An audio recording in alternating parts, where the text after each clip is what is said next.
You are on the couch, your dog jumps up beside you, and before you can even settle in, it hits you. That thick, musky smell rolling off their coat, something between old popcorn and a damp towel left in the hamper too long. You already know the drill. Bath time. 15 minutes of wrestling a wet, unhappy dog into the tub, a fancy shampoo that smells like a spa, and for 2 glorious days your house smells normal again. Then the funk comes back, sometimes even stronger than before.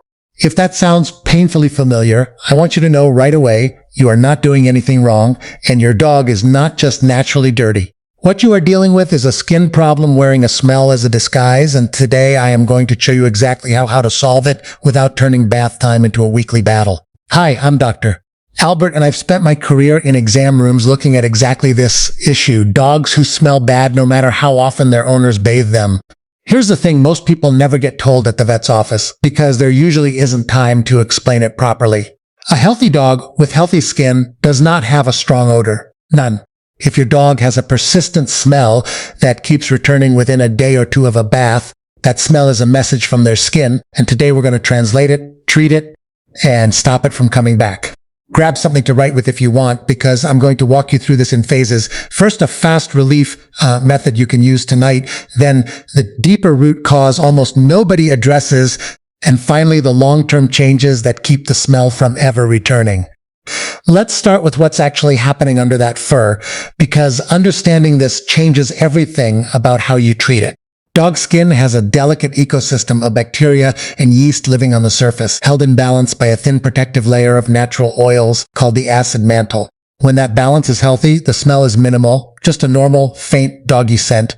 But when something disrupts that balance, usually an allergy, whether it's something in their food or something environmental like pollen, dust, or grass, the skin becomes inflamed.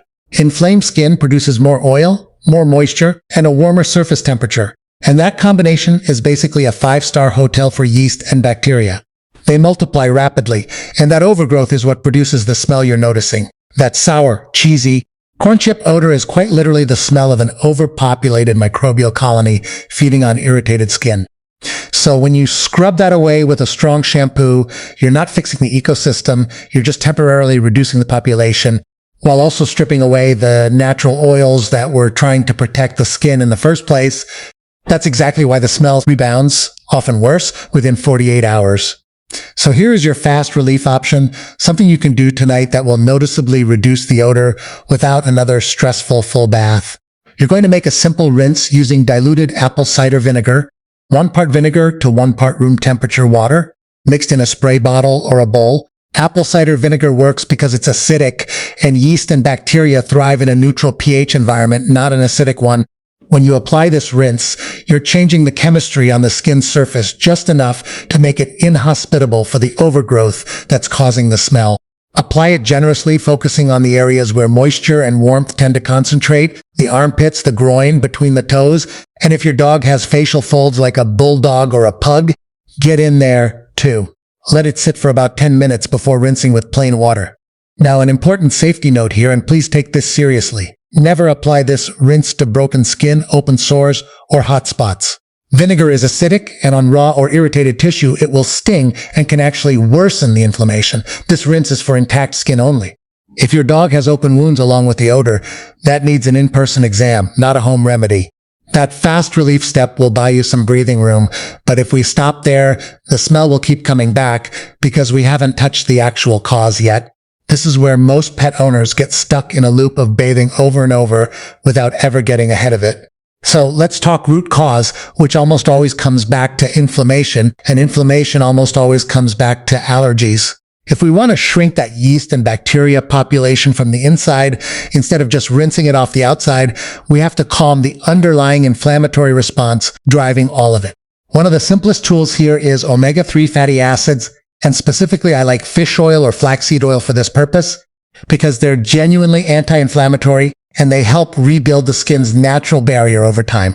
A reasonable starting point is roughly 100 milligrams of combined EPA and DHA per 10 pounds of body weight daily if you're using fish oil, though flax oil dosing runs a bit differently since it's a plant-based omega-3 source and converts less efficiently in dogs. I want to flag this clearly. Exact dosing varies by product concentration and by individual dog, so please check the label on whatever supplement you choose. or run the specific number by your own vet before starting, especially if your dog is on other medications or has a history of pancreatitis, since high-fat supplements need caution there. The second internal piece is looking hard at the diet itself, because food allergies are one of the most common hidden drivers of chronic skin inflammation in dogs. And they're frequently missed because people assume allergies mean sneezing, not itching and odor. If your dog's smell has been a long-term recurring issue, a proper elimination diet trial, done under veterinary guidance over about 8 to 12 weeks, is genuinely one of the most useful diagnostic tools we have. It's slower than a home remedy, I know, but it gets at the actual source rather than managing symptoms forever. Now let's talk about how to properly bathe your dog while all of this is happening, because I don't want you to think bathing itself is the enemy.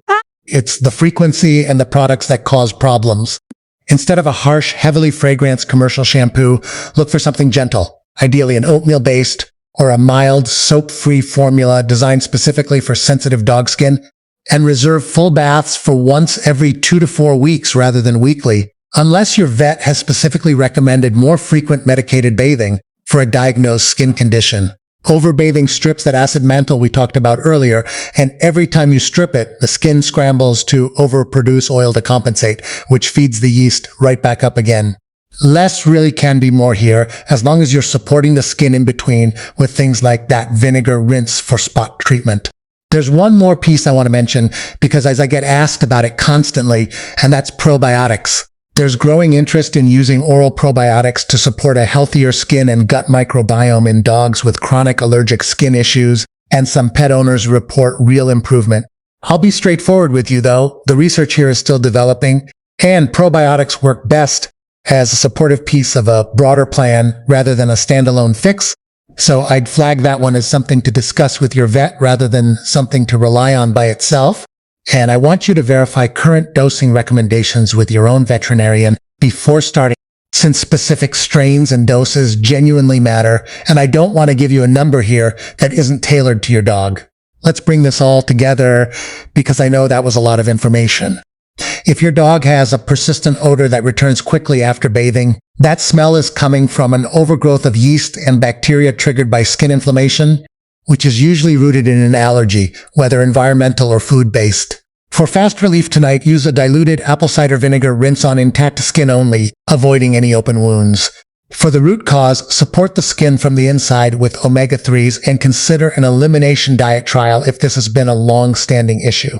And for prevention going forward, switch to a gentle, appropriate shampoo, stretch out your bathing schedule, and keep supporting that skin barrier consistently rather than only reacting when the smell gets bad again.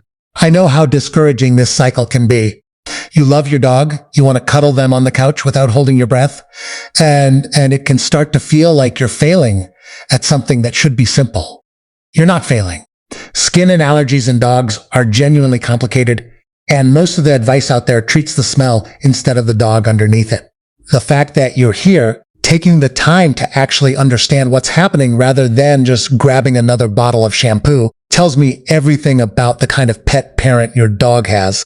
Go give them a hug tonight, smell and all, because that dog has absolutely no idea how much you're doing for them. If this video helped you understand what's really going on with your dog's skin, hit that like button. It genuinely helps this information reach other frustrated pet owners going through the exact same thing. Subscribe if you want more straightforward, honest veterinary guidance without the fluff. And I'd love to know in the comments, what breed is your dog and where does the smell seem to concentrate the most? Ears, paws, or that classic belly and armpit area?